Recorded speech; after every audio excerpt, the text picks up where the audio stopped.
Hello, my name is Veronica Ajewale. I'm an associate professor of pharmacy practice and the director for the Community Engagement Core of the NIH-funded Center for Biomedical and Minority Health Research here at Texas Southern University. I want to say a big thank you to you and the community members for joining us for today's program. We are really excited that we will be sharing a lot of great information alongside the experts or speakers and panelists that will be leading us in today's conversation. So please have your questions ready. We would have an opportunity to take your questions after today's presentations. So thank you again for joining us, and we look forward to our continued collaboration. Thank you. Good morning, everybody. Good morning. My name is Nkechi Ogbo, and welcome to our Healthy Aging, Alzheimer's Education for Caregivers webinar. Event. And thank you also to those who are joining us online for this event. Thank you for those in person as well. We appreciate everyone. Want to thank in advance the speakers, the panelists. Want to thank especially Mama Joe Project, Dr. Herb Caldwell for making this possible as well, and for the collaboration and support. Want to thank TXX Southern University as well, and welcome as we open up this event. Thank you, everybody. So just a quick few announcements because we've got a packed hour and a half. I want to thank again everybody for joining us. There is going to be a Q&A session after the end of our documentary. And please, for those in person, for those our on-site attendees, there are some Q&A cards for you to use to ask your questions. And for those attending online, please feel free to use the Q&A box to put in your questions. And I want to thank, of course, our Sunnyside Health and Multi-Service Center, which is a part of the Houston Health Department, for their great opening of their hearts to allow us to host this in-person event here. So just a few things about it. The Houston Health Department is a full-service department that performs many enhanced functions to address health inequities. Their services aim to benefit all Houston residents, but take additional steps to support those in need, such as low-income mothers and children, the elderly, and minority populations. Their mission is to work in partnership with the community to promote and protect the health and social well-being of Houstonians and the environment they live in. Their vision also is to foster self-sufficient families and individuals in safe and healthy communities. Don't we want all that? Okay, I'm going to have my colleague, Mr. Mark Ibarra, come and talk about the next two slides. Thank you so much, Dr. Ogbo. Thank you guys for being here today and for joining us online. My name is Mark Ibarra. I am the Clinical Research Coordinator at Texas Southern University.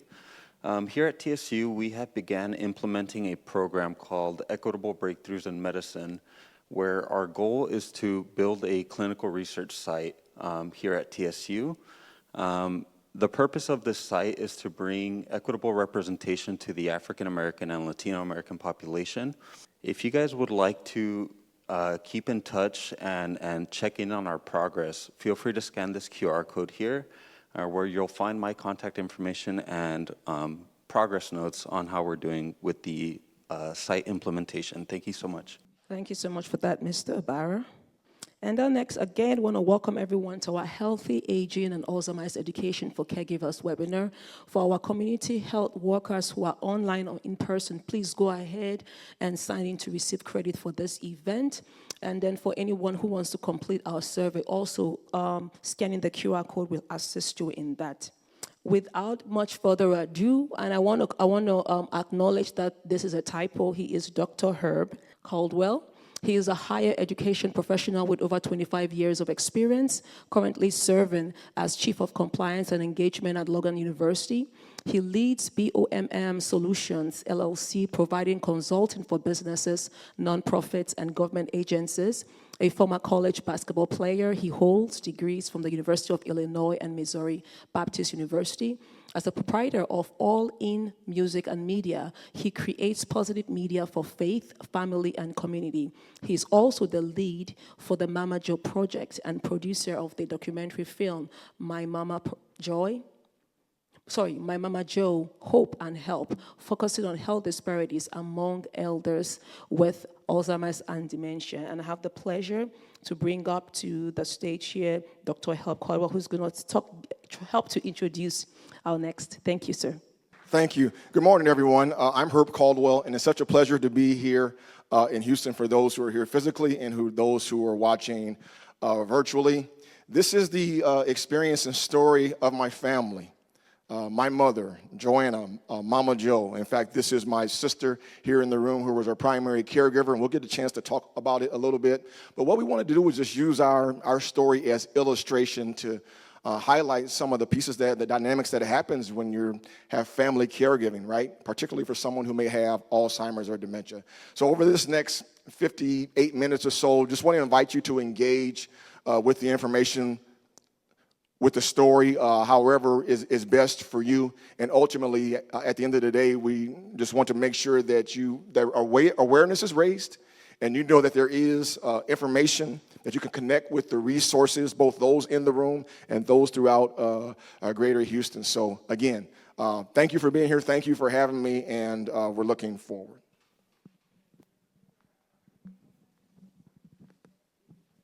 If anybody asks you who I am, This sweet songbird is my mother, Joanna.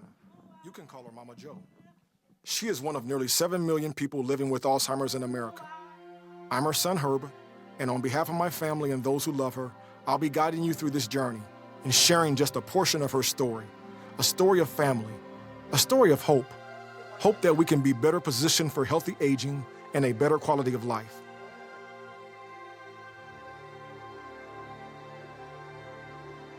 I guess it's fair to ask, who is Mama Joe? Who is Mama Joe? That is a pretty loaded question. She was my beacon. She was fearless. Mama Joe to me is a savior. Someone who took me under her wing, and the rest is history. A sexual abuse healer, voice to the voiceless. She's everything, and there will never probably be anyone that has made an impact in my life more. Jacksonville, Illinois is where our family set roots. A small town most known for its 2 liberal arts colleges. We grew up in a low-income neighborhood. Mom started filling gaps by providing weekend meals to those in need. Mama Joe worked with Kathleen Furlong to expand the feeding program into evening meals, always with help from volunteers in the community. She herself a volunteer, then caseworker at Big Brother Big Sister. Her service to community would include multiple terms on the school board. She conducted job skills training, provided food assistance, a clothing closet. She was just a helper. Mom loved children and dreamed of building a gym and multi-use space so that youth would have somewhere safe and positive. In those days, she did not receive any government grants or corporate backing, and our small church alone didn't have the resources.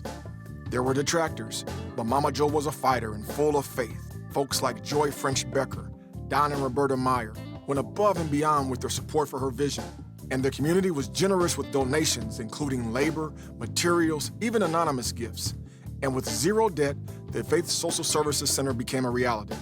And though it would house rec leagues, after-school programs, music production, and so much more, people most often just called it the soup kitchen. For her efforts, she would be recognized by mayors, governors, and even the White House as the 944th point of light. In typical Mama Joe fashion, while other awardees settled for an introductory handshake, President and First Lady Bush were greeted with a warm Mama Joe hug. You can't talk about my mother and not mention her faith, because it was her faith that compelled her to love and serve others without regard to their race, sex, religious belief, income level, or any other factor. She loved people, she loved her community. Not your typical pastor, she was radical with prayer and praise. A toss-up on whether she showed up to the sanctuary dressed in fatigues, a jumpsuit, or clerical attire. Her heart was for the streets, sick bays, rehab centers, any place people were in need of help and healing, including overseas, especially villages and townships near Joburg, South Africa, like Tembisa. The day that we went to go meet President Mandela at the time, Mama Joe decided to go and to minister at this church. And then I asked her why. She said, President Mandela was a good man, but this was an opportunity for me to go and to minister to some people who Lord had put on my heart to share the word of God with. And so her ministering to the people at that time took precedent over her meeting this man who was, a man who had been recognized for many things he had accomplished during that time since he had got out of prison. But that always just stuck out. So Mama Joe was about people, about family. And our family may be constructed a bit different than most. I liked her, but I really didn't want to put on that I really liked her as much as I did. But when it came time to one point that there was a possibility of me losing her, I really couldn't stand that. They would marry in Alton, Illinois, November of 1965. I remember it real distinctly because after the marriage ceremony, I got a draft notice the next day. Soon they would start a family.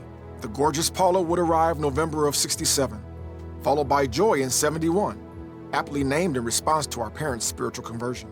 Christy came Christmas of 1972, and finally a boy in 74 with yours truly. We were the first four, and it would be that way until 78 when Barbara was adopted, leapfrogging Paula as the oldest. Her brother Andre the next year, Brian came at just 6 weeks old, then brothers Antonio and Maurice. So in just a few short years, our family size doubled, and I went from being the only boy and baby to the middle child with 4 sisters all older, 4 brothers all younger. I'm not very good at math, but I knew that my dad's salary divided by so many kids, and you're adding more kids, is less and less and less. And we already didn't have a lot of money. So I was like, how are we going to make this happen? To understand my mom's approach to family, we can look to her own upbringing. The 5th of 10 children, at age 7, the family would be destabilized by the illness and eventual death of their father from tuberculosis. While visiting the site of their childhood home, Uncle recounts a story of how Mom would trick him into sneaking food and other mischief, only to turn and threaten to tell their mother if he didn't agree to do her chores. She said, okay, if you wash dishes for me, I think it was for a week, I won't tell on you. She said, I'll give you my meal for the day if you just go down to the basement with me to do the dishes. Well, I was all for that because, like I said, we were poor people, and that was a meal for my day. It's not that Mom was ducking chores or manipulating her best friend. She was terrified of being alone in that basement, desperately trying to avoid the abuse inflicted by an older relative lying in wait. Her father's death left a void of both protection and provision. Hunger and poverty would be an all too familiar part of her childhood. So Mom would have to eat from the garbage cans, or she'd go and in the morning and go into the little grocery store on her way to school and steal something for her and Aunt Frances to eat. That's why she ended up adopting, because she always wanted at least a family of 10 or more, just like she had. My adopted siblings, they are my siblings. They're not adopted. Even my play ones, they're my brothers. They're my sisters. Whoever she considered her child, that's a sibling to me. She was my big sister, 3 big brother, big sisters, and then kind of just mentored me and essentially took me in. Her son at the time was leaving to go to college. I was supposed to go stay for a week and kind of just moved in. We decided to make it official. So at 25, the Caldwells officially adopted me, and I became Letitia Marie Johnson Caldwell. Or the 10th child and official baby girl. And along with Maurice, Brian, and Ronald are the youngest siblings, or who I describe as the final 4. Mama Joe pretty much saved me, took me out of an environment, a bad environment, placed me in a good environment around positive people, and didn't just put me there, made sure that I succeeded. Ronald was in trouble as a juvenile, and the courts would not allow him to return to his home, but gave him the option to be released into Mama Joe's care, although he had never even met her. While the rest of us were born in or chose via adoption, Ronald is unique in that he chose us. And though never officially adopted a Caldwell, he is officially our brother, officially family. My biological mother didn't like the fact that I chose to stay with Mama Joe versus her. I made the best decision that was for me at that time, because I can almost guarantee if I'd have stayed in that projects, I guarantee I probably would have been either dead or in jail. My mother has been shared my whole life. My mother is a mother to a million and one people. The name Mama Joe derived from her being a mother to other people's kids, other people's families, other people's needs. Like Candy, who was feeling isolated and found connection with Mama Joe and quickly became family. We decided to go parasailing. I've never gone parasailing, and that speaks volumes about who Mama Joe was. She was 60 years old when she did it. Neither one of us could swim. I was in the water and I got scared, but with her encouragement and with the guide's encouragement, I got to go snorkeling. So I thank you, Mama Joe, for the warmth that you've shown to my family and I, and to all the other loners and strangers that are out there. It didn't matter how I looked. It didn't matter the scars. It didn't matter if I had hair loss. It didn't matter. Man looks at the outer appearance, but God looks at the heart. This lady is a godsend, and she saw my heart. Joy said earlier, Mama Joe was an advocate for the voiceless, willing to fight, stand with, stand up for others. Jageda Chambers, then a college student, bears witness to this. I know for a fact,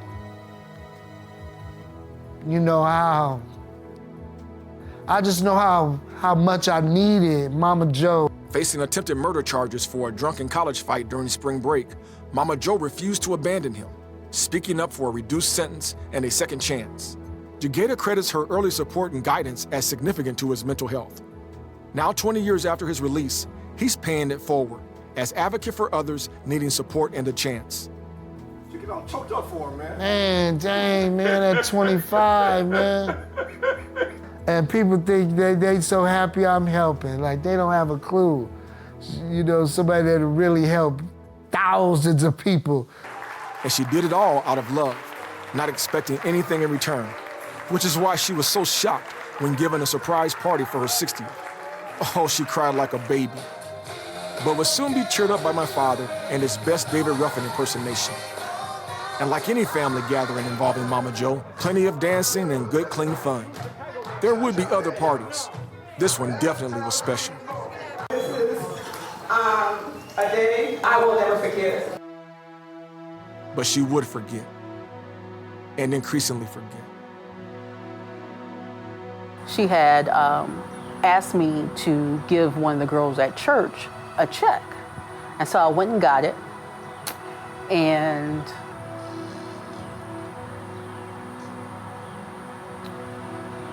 five minutes later, she calls me back into her room and tells me to give this girl a check. So basically, within 5 minutes, she had forgotten she had written a check and already given it to me. Turns out Paula wasn't the only one noticing things off about Mama Joe's memory. Typically, Mama Joe would borrow my car, and she would go drive around and run her errands, go to the bookstore, down to the mall. And on one occasion, she called and said she couldn't remember how to get back home. She did make it home, but you could tell it was a challenge for her, and I think it got more severe as time went on, and to the point where she wasn't comfortable really even wanting to drive. So I think that was when Joy pulled the trigger and thought, okay, maybe at some point after we moved to Houston, we should probably have her tested. And so we visited that neurologist. He ran all the tests, did the official test. My father had to be there with her. And a couple of weeks later, I believe it was, we got the results, and he did confirm that it was, early onset Alzheimer's.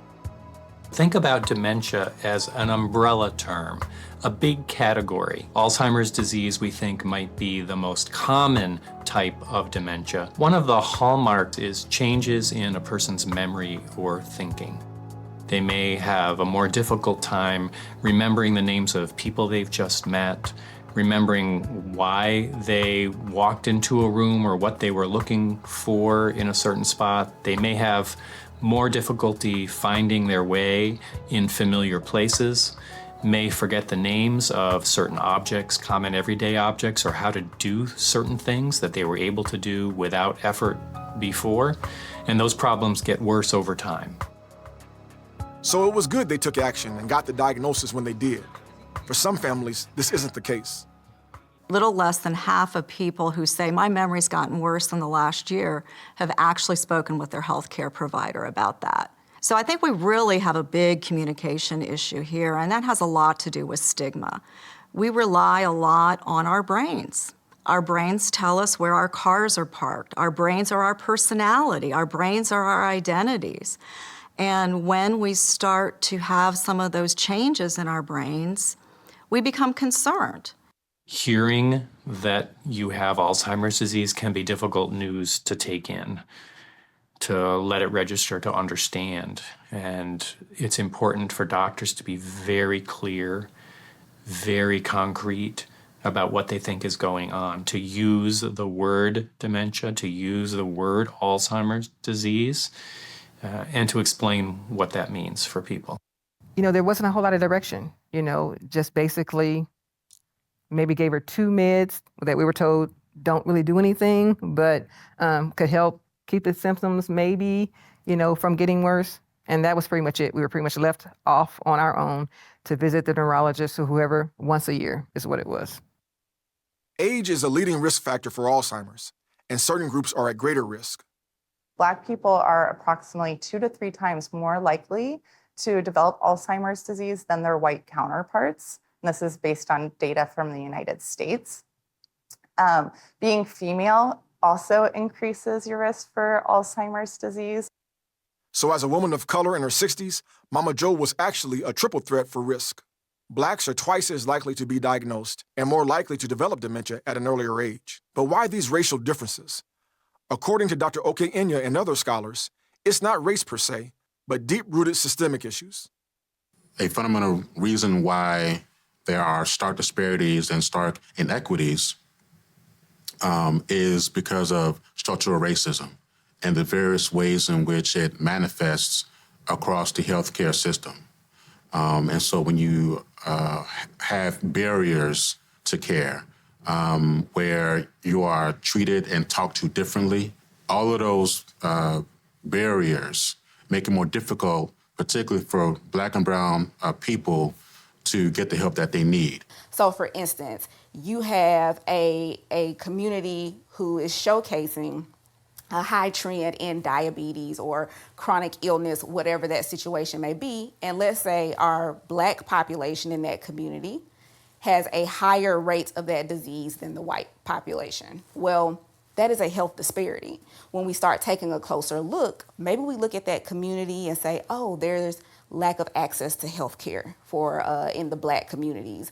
There is a lack of fresh food. Health disparities are differences in how people experience health, in health outcomes based on different privilege. They are preventable. They're something that we can change because health disparity is not biological. It's not predetermined. It is a social problem. Regardless of what caused the disease, we had a situation on our hands. Mama Jo needed help and would continue to stay at my sister's home. But Joy's role would shift from daughter to daughter caregiver, marking the start of a new journey. I knew it was no question. We would serve her. We would do whatever we had to do to make sure, she stayed healthy and that she enjoyed her life, however long that was. We all like to be independent, in charge of our own life. And that doesn't change when we get dementia. And so it's really important to understand what people can do well and invite them and encourage them and structure the day around them so that they're spending more time doing that. I would say for 75% of the time, once she was diagnosed, she was fine. She could basically still cook, help around the house, help with my boys. She was doing some gardening. We would go walking. She could still drive for most of that time. I think probably the thing that we laugh about the most with Mama Jo is that some of our biggest arguments were based on the fact that we both like sweets. And if I would go to the store, if I bought myself something, I would always get her something of the same sign, cookie, cake, whatever, come home, greet her, give her hers, lay mine down on the countertop, go change clothes, come back, mine's missing. And then she would swear up and down that she never touched it. Now, sometimes I question if that was truly the dementia or if that was just Mama Jo playing me for the fact that I found the cookie wrapper under the bed, a day or two later. We cherish moments like these. Still, caregiving is filled with obstacles and challenges. For me, the hardest part was not just the fact that, the burden was, primarily just on me and my family, but to me, the hardest weight was the responsibility. And that was because she was so precious, and I know so many people counted on her. And I didn't want to let anyone down. And you might say, what does a caregiver do? That could be anything from picking up medication and groceries through really complicated clinical tasks like changing feeding tubes or bandages, doing stretches and physical therapy with the person that they're caring for. There were times where I had to come off my job because of different issues and different stages she would go through. One particular stage, she would always say she had already eaten. And so she wasn't responding to my dad and wasn't responding to my sister who were there to help. And so I was the only one who could really get her to eat. You know, no, Mom, you haven't eaten yet. I need you to eat this. I haven't. Sure. No, ma'am, you haven't. And she would eat her food, and that would be that. A stark reality of caregiving is that you have to anticipate the unexpected, which can be a heavy load to family caregivers. You feel drained because, for me personally, every time I want to go to my mom, I want to make sure I presented myself, happy, like she was not a burden. And so, playing those dual roles, even though it was very draining, very tiring, it affected me differently because I wasn't able to be the mother that I wanted to be, wasn't able to be present like I wanted to be. Like I would still take care of my mother, come home from work, and turn around and go to a football game or swim practice, It's a devastating disease that robs people of some of the most core features of who they are as a person over time. But it's a disease that we know affects people way beyond the person who's experiencing the memory and thinking changes. It affects their spouse or their partner. It affects their family members across all generations. As Mama Joe's illness progressed, it became critical to have all hands on deck. That meant involving Joy and Eddie's sons, Noah and Jonah. So by the time that I can remember anything, she was already kind of far into the stages. And so to me, that was normal. I didn't think anything wrong with it.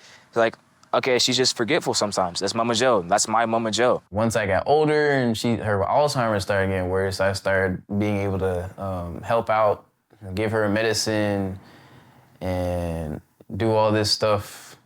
And for me specifically, she liked me a lot. I was like her Noah Woa. She would literally call me that.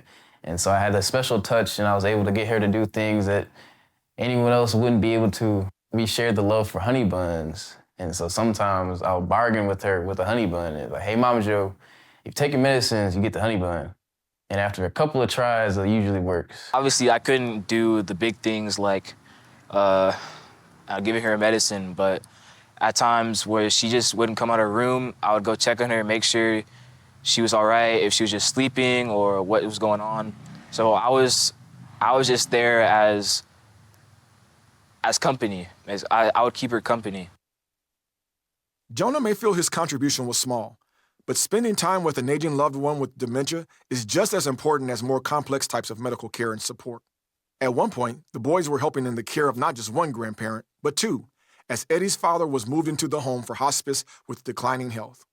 It's like two different fronts. My grandmother trying to escape the house, roam the streets, not wanting to take her medicine, and my grandfather who is bedridden, using a commode. I don't tell people this, but I slept on the couch for like a good month. Like I was like restless because I was staying up to make sure that if my grandfather needs something, I'll tell my dad. And I went through like a small depression at this time. I wasn't submitting assignments, lying about stuff. And like in my head, I was justifying it. I was like, I gotta take care of my people. Like I'll be okay. I can do that stuff later. And it didn't get done later. It was a dark time. Eddie's father would hang in there for nearly 15 months before dying at home with family. Both Noah and Jonah looked to band and competitive swimming as an outlet. With stress and just dealing with my feelings, swim has just been really therapeutic. Feeling the cold water, like relaxing my muscles, and then even being like exercising a lot, breathing hard, heart beating fast, it just gets my mind off of everything. Even the Esters, who as a couple cared for 13 individuals over the past 40 years, agree there has to be some form of relief to avoid caregiver burnout. Just a break, an opportunity to get out of the house, to go have a meal outside the house, to go to a movie, to do something for yourself where you can take a moment to try to relax and refresh yourself. Because, it's easy to slip into depression. It's easy to, just totally ignore yourself and not, because you have to take care of yourself first. And I had to get to a point where I wasn't doing that, and I had to really take a step back because I started to see physical signs that, outside of gaining weight, but other physical signs, where I knew I needed to kind of step back and make sure I wasn't so stressed. So when I get too stressed, I start to forget things. And obviously that's pretty scary, having a mother who has Alzheimer's. And I'm like, oh my goodness. I can remember when my mother was in the hospital. And I would spend the night at the hospital with her at night. Get up at 6 o'clock in the morning, get her up, give her a bath, go home, get the boys up, get them ready for school, take them to school, then I'd go to work. And one night I was so tired driving from Brandon from my class that I fell asleep at the wheel. I wasn't honest with myself that I could not do it all. It takes a village to be able to deal with the Alzheimer's patient. It could be very overwhelming. It is and can be. It is overwhelming. It's overwhelming. It's exhausting. It's mentally taxing. I emphasize the need to focus on self-care, joy, cultivation of joy, and simple tips for managing their stress by taking deep breaths for about 3 to 5 minutes with a long exhale, somewhat like sighing.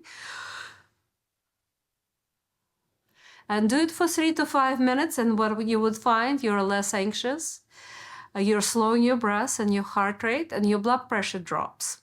There is a stigma in Black communities of color, about mental health and about going to counseling and therapy, that something must be wrong. We need therapy. Therapy is an unbiased opinion or unbiased person who's giving you information to help you walk through and to help you talk through situations, through things. People still feel a lot of shame in acknowledging that maybe they are experiencing some level of anxiety or depression or some level of early onset cognitive impairment. What I say to them, though, is there's no shame. We all go through life. We all kind of experience our ups and downs at certain points in time. And there are certain times when we need a healthcare professional to kind of step in. And the only way that healthcare professionals can step in is if you actually seek them out and you present to their clinic or to whatever form in which they're available. Though not always easy, keeping Mama Joe in the home worked out for our family. But it's not the only option available, and there is no judgment for those who choose differently.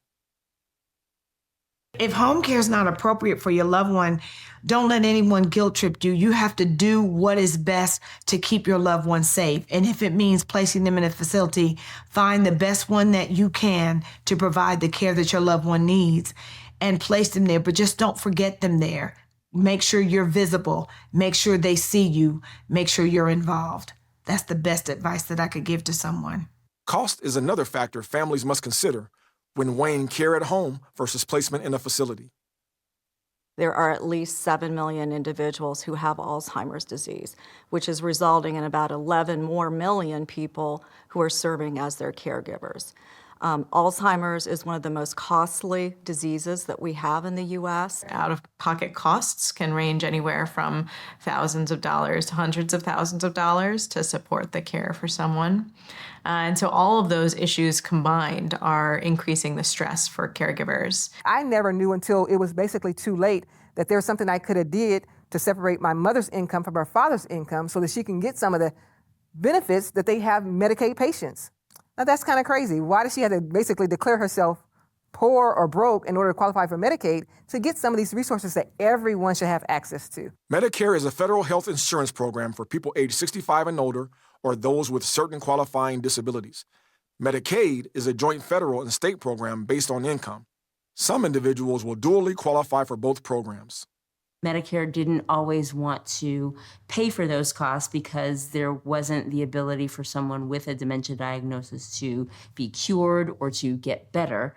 The good news is that Medicare has come around, and Medicare does now cover medications for Alzheimer's disease and other costs associated with caring for someone with Alzheimer's disease, including visits to a doctor, brain scans. Summer of 2024, CMS launched the GUIDE model. These are Medicare-supported programs that focus not only on improving quality of life for the person with dementia, but also their unpaid caregiver. very difficult to know where to turn when you need help with different things. Many caregivers are caring for their own families at the same time. Where do we go for transportation help? Where do we go for someone to come in and stay with my loved one while I can't be there? Where do I go for help with nutritional services, legal issues related to dementia, financial issues? So there are many services that can help with these things, but people haven't experienced that often. The care of someone with dementia involves more than just the medical community. There's a lot of time between those individual medical appointments where a caregiver needs to manage their day and plan for the future as it is a progressive illness. Even professionals who work in this field all the time, when it's themselves who need it, have a hard time finding services, and sometimes they're not there. In St. Louis, Memory Care at Home Solutions is an example of a provider using evidence-based interventions to help families navigate dementia care. When you become a dementia caregiver, no one hands you the instruction manual. And even if they did, by the time you realize you're a dementia caregiver, you are too overwhelmed to read or make sense of a how-to guide. We want every family to find solutions they can easily and affordably implement in their own homes. We show families, for example, how to set the bathroom up for success with the basics like bathing and toileting routines. We help people simplify the kitchen to prevent fires and improve safety with medications and making meals. They even provide support for folks like Miss Barbara, who doesn't have family and is living with dementia at a senior facility. A priest and members from a local parish have become her family, collectively serving as guardians over her well-being and affairs.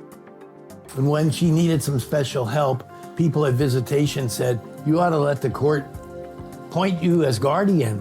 And I said, "Yeah, that's just what every 85-year-old black woman needs, is a priest as her guardian." And I think really, Carol and Iola, no, she wants you. So I said, fine, but we're gonna do this as a team. We're gonna be Team Barbara. And when we're deciding whether to put her into a hospice program or take her out, and we did that twice, we're gonna decide that. I'm not gonna do that without us talking and everybody knowing how to be on the same page. And when asked how she feels about all this fuss being made over her, Let me join the club. this is a great example of forming community for those who may not have a large family like ours to assist in caring for a loved one. Even with lots of support, Alzheimer's is a disease with no known cure, so still very challenging. You may experience the gradual loss of someone whom you have loved deeply for a long time. May get to the point where they no longer recognize you, and that the person for whom you are giving care is so different from the person you once knew. Yes, they're still your mom, and always we hope their memory will be a blessing to you after they've passed away, but you're really witnessing a form of dying of the identity of someone that you love in real time. Many refer to this as the long goodbye, and it affected our youngest brother in particular.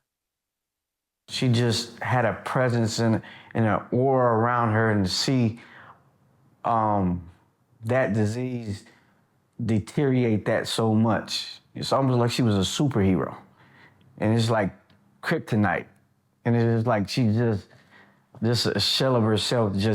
It's hard to see. It's hard to deal with. It's hard to comprehend.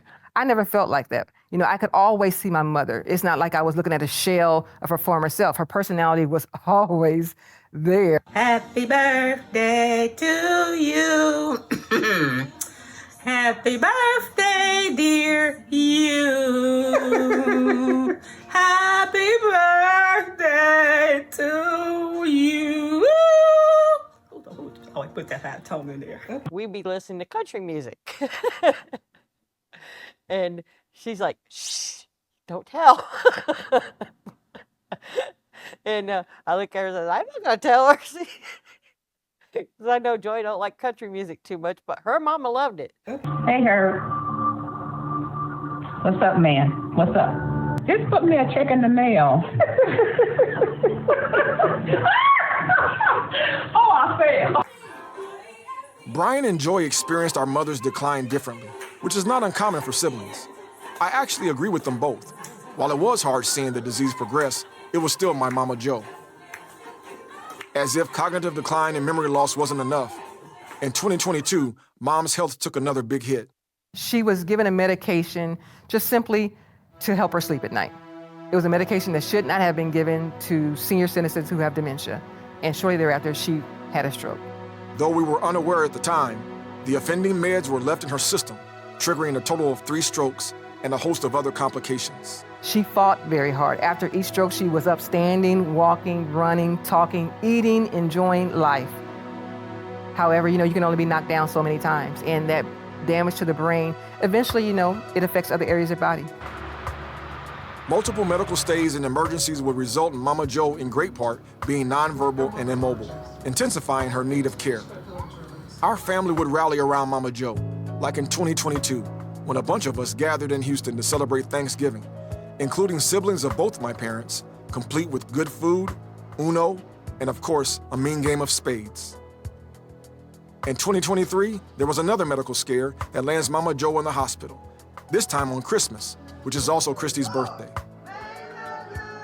I'm a Christmas baby. I just turned yesterday at 51. It was a very nice birthday. I got my cake, got my candles. I even had a piñata. Turns out she was terrible at piñata. But it was fun and a welcome distraction for members of the care team. And though living hours away in Illinois, both Christy and Letitia provided important support from afar. Joy in particular became the advocate and voice Mama Jo desperately needed. Though trained in divinity at Yale, she's equally suited as a trial attorney. Smart, observant, and tenacious to hold providers accountable in providing great care for our mother. We have the right to ask for certain types of care. Any type of care that we need. We have the right to ask for second and third opinions. We have the right to advocate for our health, and we have the right to help our loved ones navigate their health journeys as well.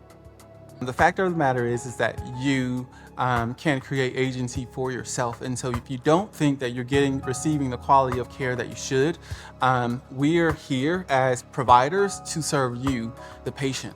And so if you don't think that you're getting anywhere with Dr. Hamer, by all means, you should fire me and go find another healthcare clinician who you think would be a better fit for you and more responsive to your individual needs. During this time, Dad would become quite good at administering Mom's meds and monitoring vitals. With the post-stroke complications, Mama Jo's legs had become contracted or stuck in a bent position. She was scheduled for a small procedure to free tendons so that she could stand and prepare to walk again. But before any procedure, I needed to settle the matter of where I ranked among my siblings as Mama Jo's favorite. Am I your favorite child? No. I asked the question the second time, and to the delight of my nephews, she answered no both times. Got the on camera, see? Where's the camera? You got on camera. These would be the last words I would hear my mother speak. Though surgery on her legs was a success, she did not recover from anesthesia, and her heart stopped. She always beat the odds. She always beat the doctor's orders and what they projected for her. And so we were just waiting for Mama Jo to do Mama Jo things. And so when I tell you that to this day, I'm still stunned to know that my mother's not here on the earth, there's a profound sense of loss. And so when she died, the first thing I did when I went into the room was, Mom, it wasn't supposed to happen this way. I was probably pretty angry with God because I felt that, of course, God can do anything, so he could have healed her. Knowing the person that chose you, wanted you, loved you, is not here, that covering, that level of protection, leaves a big hole. She had taught me more about life than I could ever imagine. She taught me how to love, how to actually care for her, how to give something back. I miss her.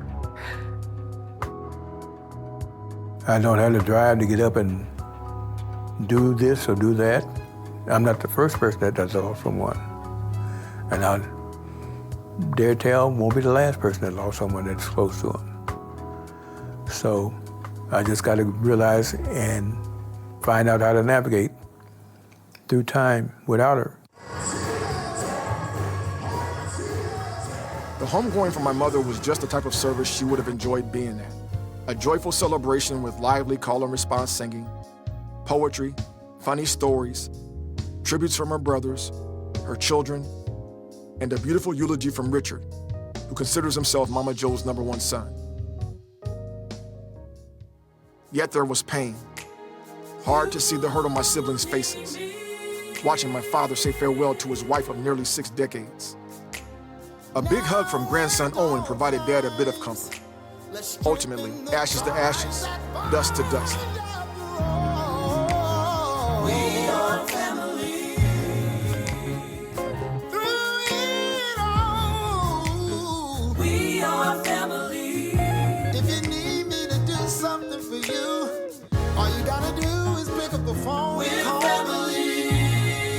I'll be right there in a hurry.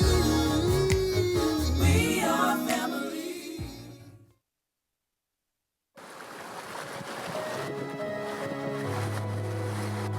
Days without Mama Joe have been tough, no two ways about it.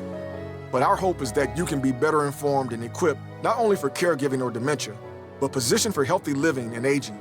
So in these last few moments, I want to share both hope and help. Hope looks like The Outlet, a male mentoring program founded over 20 years ago by Michael Fallon.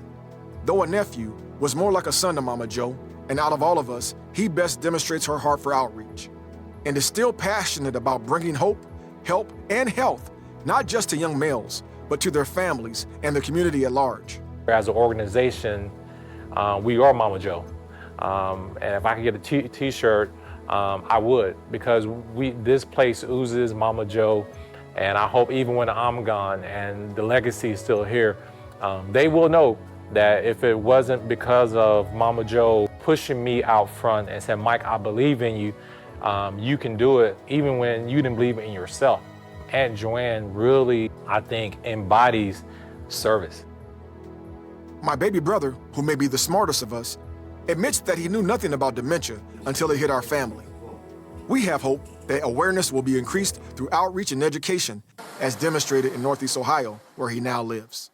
And what I'm seeing more of is interdependent outreach, which means that different organizations with different interests come together to help serve the community and to help them get access to different resources and information. Whenever there's an opportunity, whenever there's a free lunch and learn, whenever there's a community event, and if it's a healthcare event, take advantage of the free resources that are given.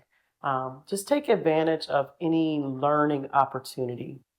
Deborah Cloud is founder of a long-standing support group for caregivers, and Rosetta Moore frequently shares her caregiving experience to encourage others. Some of the benefits offered by a support group have to do primarily with a sense of belonging, and then people say it's nice having someone to talk with who is going through the same thing that they're going through, people who can identify with their plight.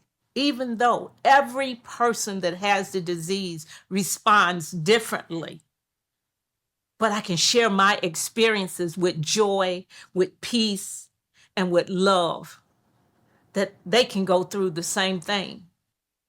Truth be known, the church, especially in Black communities, should not be discounted as a hub for information and outreach support. So why not take the opportunity not only to provide the spiritual help, but the connections around health inequities, around the social ills that face our communities. We are the connector. And so if we stop connecting, who will? Many healthcare professionals lack understanding of how to care for a patient with dementia and their family. We find hope in specialists like Deb Costu, who has developed online courses to help train providers. I was trained in medicine and in geriatrics at one of the best medical schools, Harvard Medical School, but I learned so much from Deb's course. We tend to go to medications right away, but a lot of the medications really aren't safe for older people. For instance, the medicines to help someone from sundowning at night, those medicines actually elevate the risk of stroke. I have had so many healthcare professionals come to me. I think the thing that kind of surprises them the most is how easy it really is. So another good piece to this to add in would be if your person with dementia is eating dinner and they're only eating one side of the plate, then probably one of these glare spots is right there. So simply turn the plate. Just turn the plate, and then they might be able to see it. Does that make sense? If facility care becomes an option for your family, in addition to a clean and safe operation, consider matching the interest of your loved one to the amenities offered by the facility. For instance, Mama Jo was a social creature and enjoyed board games, so a place with a thriving activity program would have been a must. We find hope in knowing there are quality senior living facilities like this one that offers a more affordable alternative to assisted living. Jerry Doss, who is both pastor and developer, cautions us to get an early start in preparing for our future. We are getting older, and we want to prepare for that, whatever that looks like, because it's not fair to our children or our relatives if we put them in a position where their life is altered greatly because we didn't prepare. Don't be caught off guard. There is also help in understanding Medicare and insurance options. Medicare is an indeed complex, mysterious language. The good news is that there is lots of help available. In all 50 states, there are programs called SHIPS, and that stands for State Health Insurance Assistance Programs. And there is federal money specially designated for Medicare counselors like I am to help beneficiaries and their families understand how Medicare works. We have no financial stake in any decisions that we might guide a beneficiary to make. We understand how Medicare Parts A, B, C, and D work, what kind of coverage is available, and how to guide beneficiaries toward making their best choices so that they can get the health care that they need. With all that I've learned about Alzheimer's over the course of filming, like family history increases risk and that blacks may show signs at younger ages, I knew I needed to be proactive. So the day after my 50th birthday, I strolled into the Smith Center for Alzheimer's Research and Treatment at Southern Illinois University's medical school. Hi, are you Mr. Caldwell? I am. I'm Cindy Womack. Recently, I've had minor concerns, like at times certain words that have been staples of my vocabulary escape me during conversation. It's no secret that men are less likely to see their primary care providers, even more so for black men, even when they have the insurance and means to do so. I did not want to be here. I was scared. I did not want to do this exam, but I had to. Dementia is real, and I needed to know for myself, as well demystify the testing process for others. So what's making you uncomfortable? Oh, Just because it's making you face the possibility that there could be an issue, right? So what did it mean if I couldn't write 11 after 10? What did it mean if I couldn't remember wagon, paper, donut? And then what comes next? So those kind of questions are kind of stirring. Well, let me reassure you, you passed all of that, okay? So this is a screening exam. We're looking for red flags in your cognitive responses. We're checking your attention. I was relieved to get the good news that I passed, but you can see I'm fighting back emotions and tears. My mind is wandering, and I am wondering, what if Mama Jo could have gotten tested early at age 50? The earlier you come in, the better it is for you, because if we can establish a diagnosis, this opens up other opportunities for you. We want to catch people where they haven't lost as much brain volume or kind of functional capacity of the brain, and where interventions are more likely to be effective, and also to prepare the individual and their family in terms of what to expect, like what's going to come down the road, so they can start to plan and kind of preserve quality of life and for both the patient and their family. There is hope and help in terms of advances in research for Alzheimer's, including disease-modifying therapies approved by the FDA. So lecanemab is an antibody that binds to clumps of amyloid beta protein, and that's the protein that forms the amyloid plaques in the brain. So lecanemab binds to clumps of the protein that can either be floating around or be in plaques and clears them out of the brain.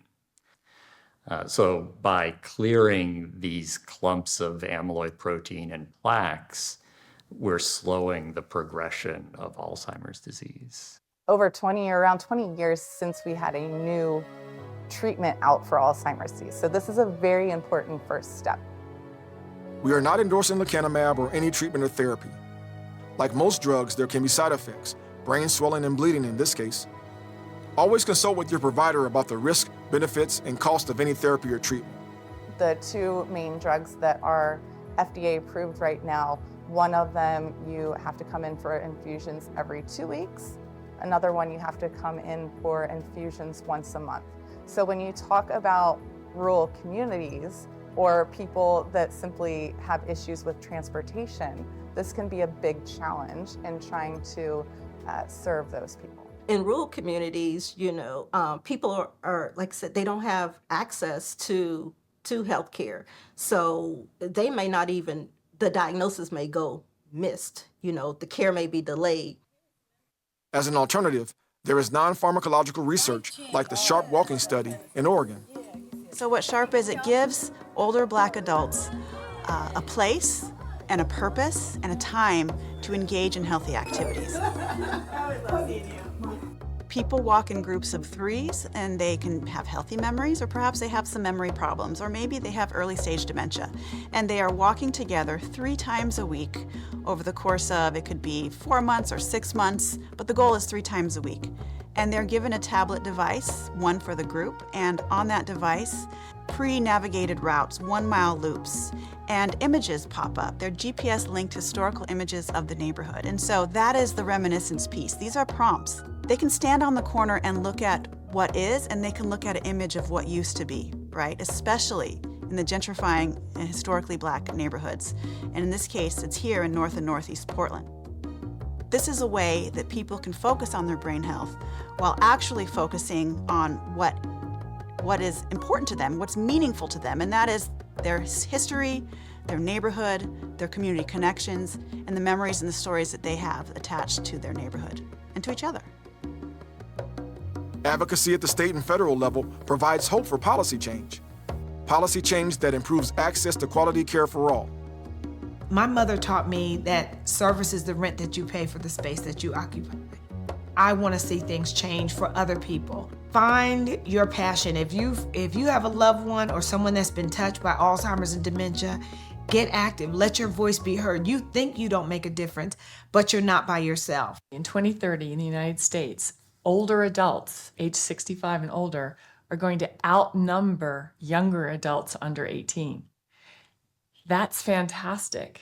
But with those increasing years comes an increased risk for dementia.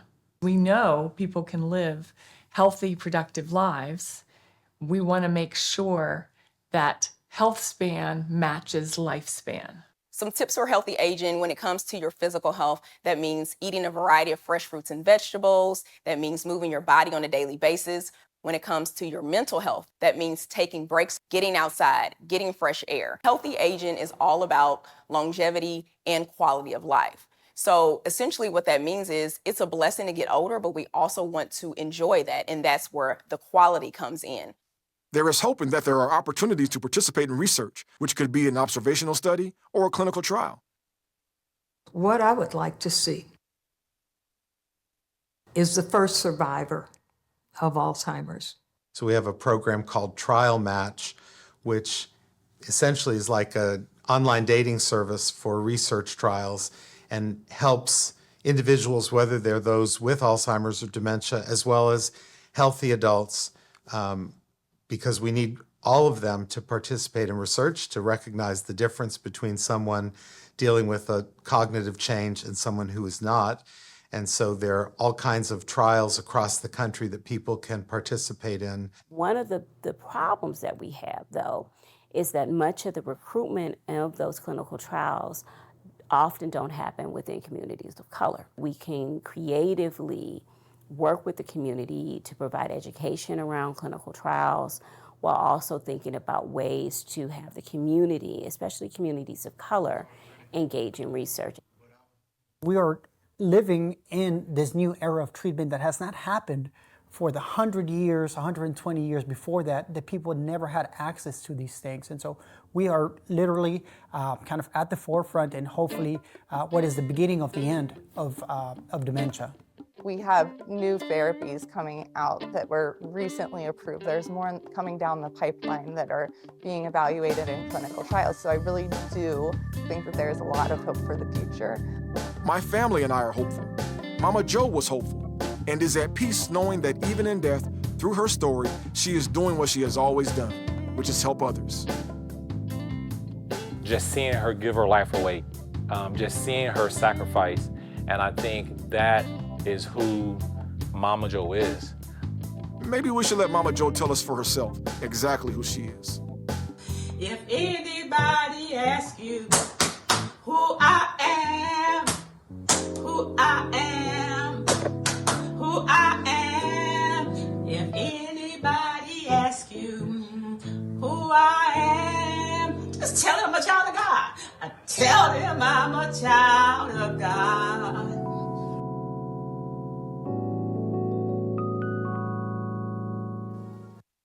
We are family. I appreciate you. Every man, woman, and child.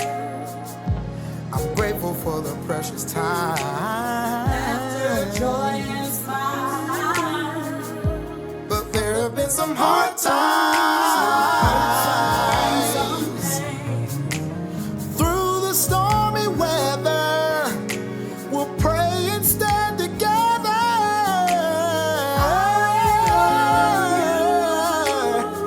I want to say I love you.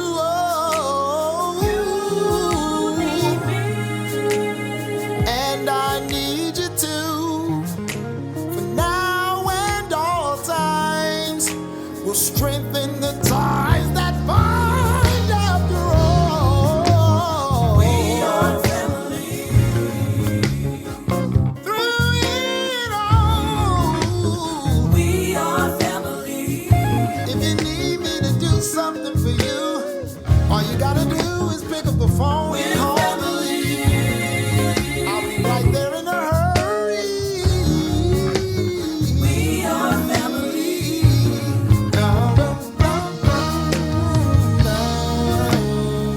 We're family. I need you. You need me. Oh, we are family. Oh, yeah. You don't have to worry about me, y'all, 'cause we're family. We're family. We're family. Don't have to watch your back, I'm right there. 'Cause we're family.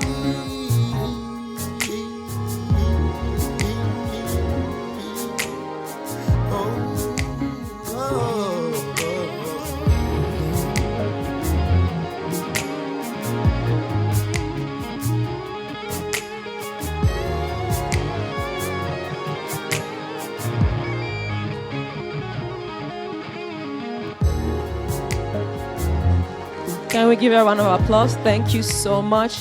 Thank you all for also being here to watch this. We appreciate you. Part of this is the panel discussion about, caregivers and their, experience with Alzheimer's. Dr. Caldwell, if you don't mind coming up on stage, you're going to help us be the moderator. And please, can you give a round of welcome for him? He's, again, the lead for this project and the producer as well. The next panelist I'm going to be inviting up to the stage is Miss Joy Oliver, daughter from Mama Jo. She is a speaker, a consultant who uses her years of professional experience in the healthcare industry to influence positive change. With a degree in political science from the University of Illinois Springfield and a graduate study at Yale Divinity School, Ms. Oliver leverages connection with the faith community and nonprofits to advocate for others facing caregiving challenges. She's also featured, like you all saw in this documentary film, Mama Jo, Hope and Help, which is widely available on all public broadcasting station platforms. Thank you, ma'am. Next person is Mr. Jorge Olvera. Thank you, sir. I'm sure, I don't know if you guys recognize him, but he was also in this documentary. He is the director of diversity outreach at the Alzheimer's Association, Houston and Southeast Texas, who works with vulnerable populations, specializing in community health and senior services. Mr. Olvera has experience developing programs to address social determinants of health in underserved communities, specifically food insecurity and access. He has served in various nonprofit boards and committees in the Houston area, and most recently, he leads the DEI efforts at the Alzheimer's Association to increase the reach of services to the LGBT, African American, and Hispanic population. He also holds a master's in social work from the University of Houston. Sir, please go right ahead and sit down, Ms. Oliver. Last but not the least is Ms. Sade Akinfemiwa. She is a dedicated registered nurse with over 26 years of experience in diverse healthcare settings. Ms. Akinfemiwa earned her Bachelor of Science in Chemistry from Ondo State University, a nursing degree from Houston Community College, and a master's in marriage and family therapy from Abilene Christian University, and is currently pursuing full licensure in Texas. Her career includes hospital care for adult and pediatric surgical residents and works in nursing homes and long-term care facilities. She is indeed passionate about hospice care and mental health support. In 2008, she and her husband founded a career school, training thousands in healthcare skills, including nurse assisting, medication aid, EKG, phlebotomy, IV therapy, first aid, and CPR. And in 2010, they expanded service by establishing an assisted living facility for seniors, including those with Alzheimer's. She's been married for 29 years with 3 great children, and she attributes everything to the glory of God. Thank you, Ms. Akinfemiwa. Appreciate it. Dr. Caldwell, this is your mic, and I already have 3 questions online, so. You want to start with the online questions? Sure, I can. I actually have my phone here, so I can read that. While she's getting that, thank you everyone for being here. Thank you did you see some things in the film that resonate with your own experience, maybe with your own family? Yeah. Yeah, thank you. So the first question is, with the research coming out about managing blood pressure, what research coming out about managing blood pressure can help to reduce the risk of disease, and what do you see as the connection between hypertension and Alzheimer's disease? As the film spoke to, there's no known cure for Alzheimer's and dementia. But we know there are some things that we can do to reduce our risk, right? And so there's things we can control in terms of lifestyle, our diet, how we're resting, our sleep patterns, those things, exercise, being active. And what many of the scientists are telling us is that what's good for the heart, right, is good for the brain. So making sure if we can do those things that we can control. Sometimes there are genetic and bio factors that control our levels of blood pressure. But for those pieces where it is tied to our lifestyle, those are things that we can change and shift ourselves. And so we got to help each other in doing those pieces. And absolutely right. What's good for the heart is good for the brain. There is a type of dementia called vascular dementia. Of course, Alzheimer's is the most common type of dementia, but there are others. And part of it, too, to your point about what's good for the heart is good for the brain. When you think about your brain, every time your heart beats, about 15 to 20% of the blood that your heart pumps out is going straight to your brain, right? And so your brain is about maybe 2% of your total body weight, but it uses up to 20% of that blood that your heart pumps, right? And so when you have hypertension, uncontrolled diabetes, it controls how much blood flow goes to your brain, which essentially causes a reduction in oxygen, which essentially causes your brain cells to not receive the nutrients that it needs, right, which can kill some of those brain cells. And so that's a connection, right? When you think about hypertension, high blood pressure, diabetes or uncontrolled diabetes, that's how it's affecting your brain. Another part of it too is that the more that it goes uncontrolled, the more that it affects your brain and puts you at risk for other things that also affect your brain, right? So uncontrolled diabetes, hypertension, high blood pressure puts you at a way higher risk for stroke, right? And stroke essentially will kill many of those brain cells that also play a role in the potential development of dementia. So that's a connection in terms of your uncontrolled hypertension, high blood pressure, and diabetes to the brain and to dementia. Thank you so much. That was eloquent. Now, the second question I have, I believe, will be from Ms. Oliver and Ms. Akinfemiwa. And it says, what are the most effective communication strategies for caregivers when interacting with someone with Alzheimer's? The best strategies for interacting with care providers, communicating to the healthcare. So, in my experience caring for this population in my home and also working out there, I've seen that you have to be really patient with them. They can reason with you. So whatever they say, you cannot, you have to be patient to be able to answer their questions over and over again. They can ask you what time it is. You say, okay, it's 11:05. 2 minutes later, because you already forgot. Remember, this population are dealing with short-term memory loss. They can remember what happened in 1962, but they can't remember if they had breakfast this morning. So you have to be very patient, and then whenever they ask you the question, you have to be able to answer the question over and over again, because if you don't, then they get agitated, and other things can happen from there. So you have to be really patient. You have to be able to be a good communicator, somebody that can listen to them.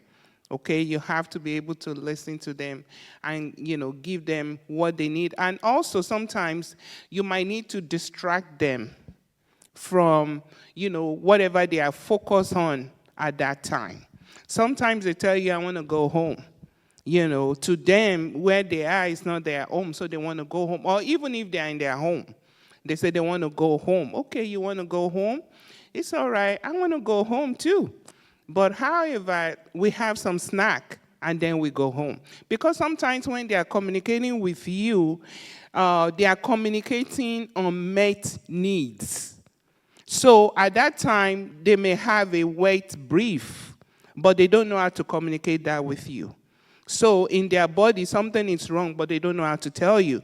So you have to be able to envisage and anticipate their needs.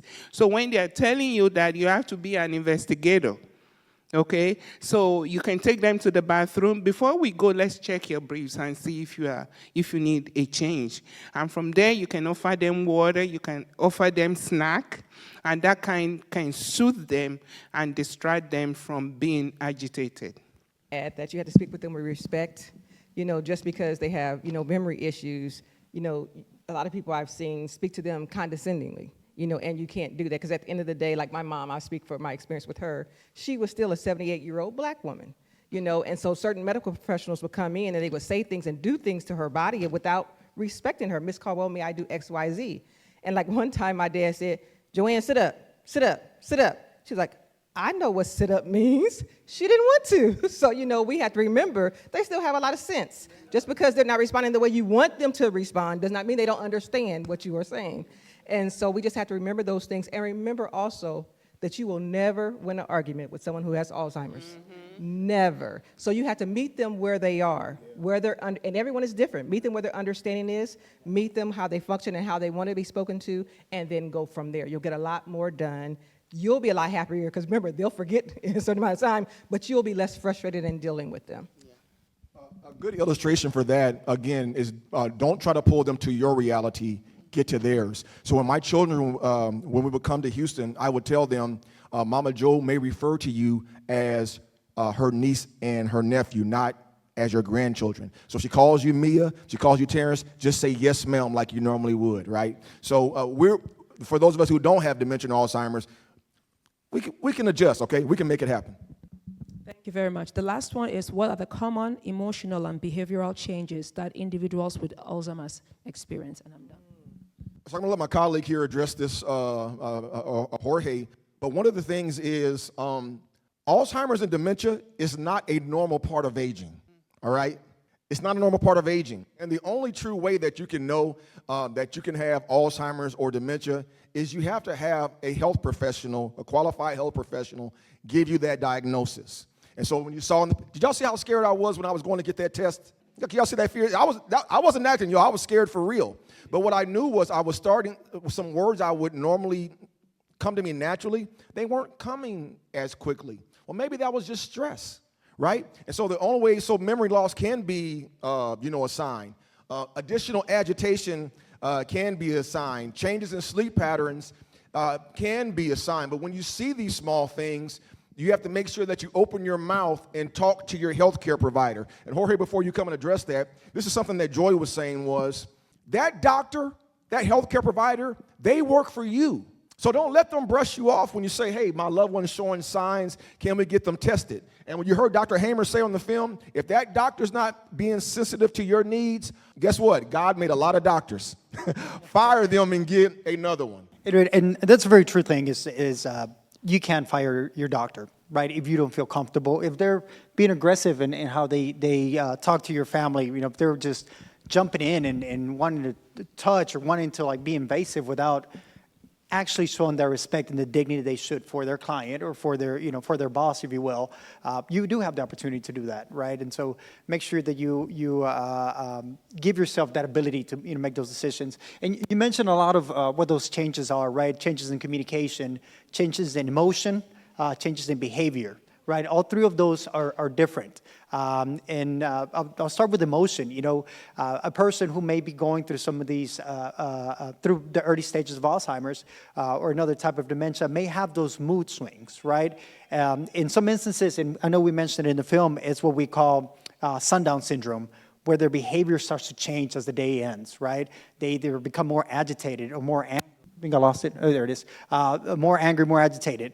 You may have someone, even within your peer group here at the center, where, all of a sudden they start being less social. They don't want to engage with anyone, right? They start staying at home a little bit more. They start being more aggressive in how they respond, right? All of those mood changes have to do with the brain. When you have those changes in the brain, they present themselves outwardly as mood changes, changes in behavior, changes in the way you communicate. Right? Loss of words. That's another one that happens very often. You may have a person who all of a sudden starts forgetting common words, right? They're eating and they're having a full conversation, but they just cannot remember what the word is for that thing you use, right? And in their mind, they know it's called a fork or a spoon, but they can't find that word within their brain, right? And so you have to be careful for those types of signals. The biggest message about that is that this is what we call early detection, right? The sooner you see those changes, the sooner you get to your primary care physician and mention these changes, the sooner you can have a potential diagnosis if that is indeed what's happening with you, right? And early diagnosis is the access or the key to treatment. I know we mentioned treatment in the film. Treatment is most effective if you're in the very early stages of this disease. And so as soon as you start to notice those changes, it's very important to have that conversation with your loved one first, with your primary care physician as well, and saying, I'm noticing things. And be adamant. If you see the changes are happening, don't let your physician disregard it and say, this is what happens. No, this is not a normal part of aging. And so you need to address that because early detection is the key to that diagnosis, and diagnosis is the key to that treatment that will help you live a much longer life and a much better life, not only for yourself, but for your loved ones as well. So thank you for our online guests for the questions. We only have just a few minutes here, so let's throw each of you a question, and maybe in 90 seconds if you can adjust it. So Joy is my natural sister, okay? So I'm her eldest brother. Now she would tell you, but I have the mic right now, that I'm her baby brother. No, don't give her the mic, Miss Sade. Oh God, don't give her the mic, because she'll tell you that I'm her baby brother, but I'm the oldest brother she has. But Joy was our primary. She was my mother's right hand in caretaking. So you saw her husband there, you saw her sons there. So Joy, give us an idea of what other caregivers should know about the physical and kind of a mental impact. And while addressing that, also address the family dynamics, right? Because you were helping take care of your parents while also trying to raise your own family and your own household. So give us a sense and some tips you would give for others about both the physical and emotional toll of caregiving. Thank you, baby brother. So just because he's 6'8", he's still my baby brother, y'all. Okay, so some things that I want to share is, there's a lot of guilt that sometimes go into caregiving. And because we feel like, it's worse than mom guilt. Because, at least with mom guilt, your child's going to be older and they're going to be able to take care of themselves, right? They can feed themselves, go and watch TV, do whatever. But caregiving guilt is not quite the same because you don't have that necessary promise and that hope that they're about to get up and do better, right? And so, but you have to give yourself grace. You have to know that you're doing your best, that you being there, loving them, and being there present for them, that matters a lot. And it goes a long way. And with that guilt, I think that the more you compare yourself to others, because everyone's situation is different, that helps alleviating that guilt. The more you know, the more you connect with others, whether that's online or in your community or with whoever, find that outlet. I say that self-regulation is important. A lot of us, we know how much we can take. Like some people wait till their car gets on E, below E, before they go get gas, right? Some people know they don't even get close to that point because they know they need to fuel up because I don't even like to feel like I'm about to run out of gas. Some people just go on prayer, and they pray into the gas station. So at what point you're about to run out that you need help. Keep that in mind concerning yourself. Regulate yourself. If you know you need to find that girlfriend you need to go off and vent with and holler and scream, or you need to go and pray and cry, whatever you need to do, you need to make sure you can do those things so you're taking care of yourself first. That's extremely important. Joy, let me ask you, but what about in those cases when you're doing it with a family and maybe some of the other family members aren't really pulling their weight? They aren't carrying their end of the load? How do you communicate to them that you need the help? It's very important that you find those helpers wherever you can. A lot of people don't have family. Make family. Your neighbors, your good friends, your girlfriends. Communicate with them. Let them know what your needs are. Like I live in Texas. My mother lived in Texas. They lived in Illinois, most of them. So I would keep communicating with them what we needed, whatever it was. Concerning respite, they may not have been here physically to be able to help give me a break from my mom, but trust and believe, once a year I made sure I had a vacation. So I was not working. As you saw, a lot of times I came off my job. Hey, Herb, send me a couple $100 so I can go on vacation. We went to Mexico because that was our place of peace. And so find ways they can contribute and they can help. Call mom once a week, videotape so you can be there to help. Find your neighbors, find your community, find a group of people who are dealing with friends with Alzheimer's. Okay, you sit with them a couple hours this day and we can share, we'll sit with them a couple hours this day. Whatever you can, find your community so you can get that help and get on them if you have to. It's not about you having an attitude with me. I don't care. Your mama needs your help. She needs to see your face every once in a while, and so when you're in situations like that, it's almost like life and death, really. Because when your loved one sees your presence, they see your love, it gives them energy to go on. And a lot of times, it's not just about what the doctor and medicine they can give you. There's natural ways, a lot of times, to deal with some of those symptoms. If they had told me that medicine that I give my mother was going to kill her, would I have given it to her? So I would have given her some wine and knocked her behind out so she stayed asleep at night. It's not that serious, even though my mom never drunk, but that's what I would have done. Because a lot of times, and God loved them, it helps some in certain situations, but a lot of times it's what we feed ourselves, what we put in our stomachs, how we handle our stress, how we relieve our stress. So there's different ways that we can deal with some of these symptoms. Finding those things out help relieve that stress. Concerning yourself, because a lot of times when we're dealing with someone, when we're caregiving for them, it's a reflection of our lives. Because you think, I'm going to be like that one day. There's grief that you go with, because the person you're dealing with is not the same person that you are used to dealing with. And so it's finding a way to love them still, even though they act different. That's still my mama. That's still my sister. And so seeing that love, a lot of people say, well, it's the disease. My mama's no longer there. Well, to me, that makes it harder, because how long are you going to sacrifice for a disease? Does that disease fuel you to keep going day after day when it's harder? No. But mama will. My brother will. My husband will. So see that love through them. They're still there and they need you. So I really encourage people to find your fuel yourself, and find a community that's going to support you, whether it's your family or your made-up community. You can tell she's a preacher, right? So, Ms. Sade, let me. Before you go to my question. Oh, my God. Now, Ms. Sade wants to get in on it. What I tell you? I just want to say something to both of you, because all these years that I've been doing this, family members, huge family, I can see you guys are from a huge family. That in some cases, that doesn't matter at all. It's the kind of people that you guys have and the kind of impact that Mama Jo has made in your lives. She had poured into you. She didn't know you guys were going to go, she didn't know she was going to go through that. But whatever she poured into you sustained you and held you all together in this journey. I've seen a lot of family, there are 10 in the family. All I experienced with them was chaos. But you guys were able to hold it together because of the love, because of who she represented. And I know today, if she's looking down, she's very proud of you. And we are very proud of you. That's so kind. That's so kind. Thank you. So, Ms. Sade, while you have the mic, talk to us because some people are able to take care of their families in home. Some need to do it. So help us, and we only got about 2 minutes here, but talk to us about what we need to know about home care versus facility care and working them insurance options. The insurance part of it, I won't be able to talk too much about that because social workers and case managers are really trained about issues like that. But I will mention that what I've experienced in my own field is the importance of long-term care insurance. This insurance is very cheap if you get them when you are younger. Yes, so you are in your 20s. That's what I'm preaching to my children right now. You know, you're in your 20s, you can get those insurance as cheap as $15 a month or something.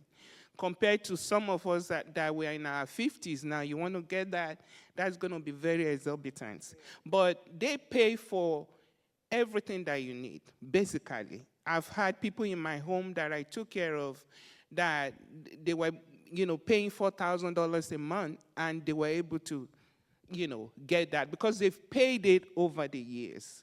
Now, of course, Medicare is there, Medicaid is there, depending on, your benefit that you qualify for.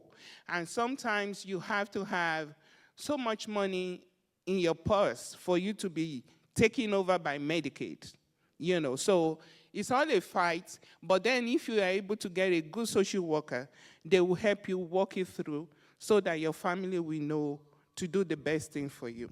Now, to the question of home care and nursing home, there are two different cares. Home care is you are home like Mama Jo, and then through Medicaid or through your insurance, they are able to send you home providers to care for you some greater part of the day. Sometimes you only get 4 hours a day, okay? But is that enough for you? But then if you have family support like Mama Jo did, then that is priceless.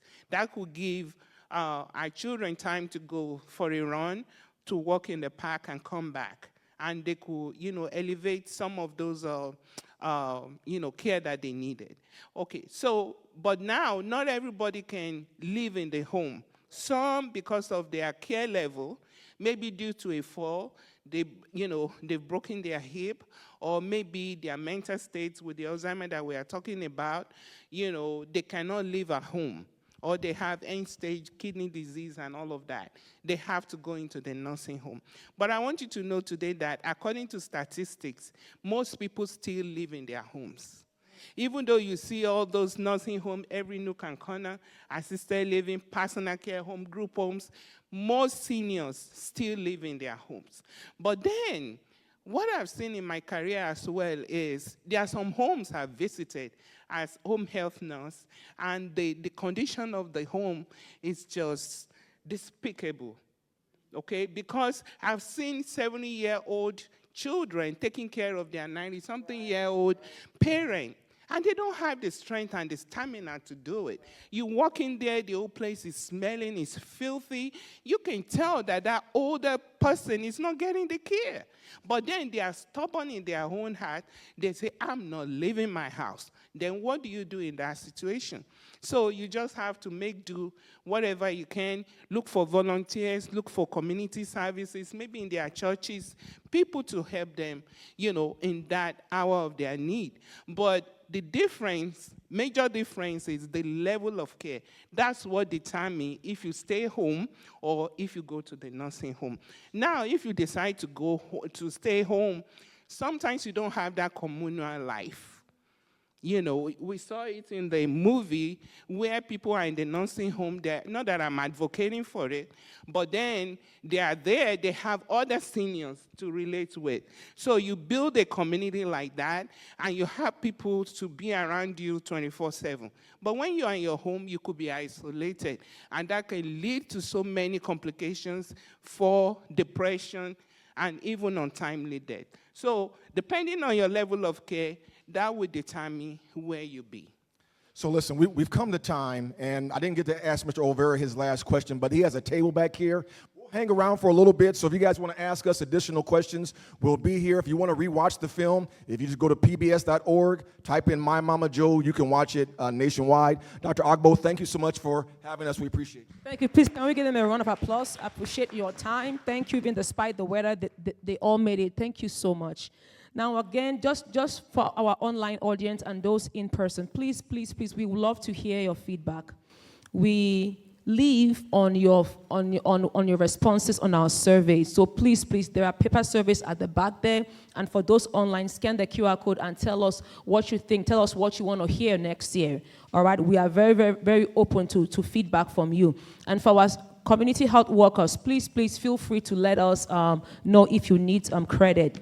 Next is our Maze event. Maze event is all similar. It's on mental health, so please stay tuned for that in our platforms. And then also next month is our clinical research and engagement conference. We look forward to having you all. Thank you so much, and it's a wrap. We're closing it up. Okay? Thank you all. Thank you, Dr. Herb. Thank you so much. Ms. Oliver, thank you so much. Mr. Kimfemiwa, thank you. Mr. Olvera, I appreciate you. At the back there is information on insurance, on Ms. Akinfemiwa's business, and also everything else on Mama Joe's project. Thank you so much. Bye-bye.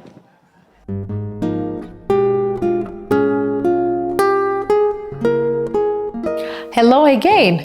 My name is Veronica Ajawale. I want to say a big thank you to each and every one of you for joining us for today's program. I am very certain that you have received a lot of great information that you will put to practice as we all grow together to become a healthier community. Thank you to our speaker and our panelists. Thank you for sharing today's content with us. Thank you to our locations. Thank you to our interns, our volunteers, to our sponsors and our funders. Thank you also to the staff of our program, the faculty, and the leadership of Texas Southern University for supporting us in making today's program a success. Most importantly, I want to say thank you to each and every of you, the community members. We appreciate your support. We do not want today's program to end just with today's event. We want you to continue to collaborate with us and engage with us. Our social media platforms are located at CECTX Southern U. On those platforms, you will find engaging information from today's program and all the other programs that we have going on in the Community Engagement Corps. So we implore you to continue to stay connected with us, engage with us as we move forward together in building a healthy and a wealthy community. Thank you for joining us, and we look forward to connecting soon. Bye.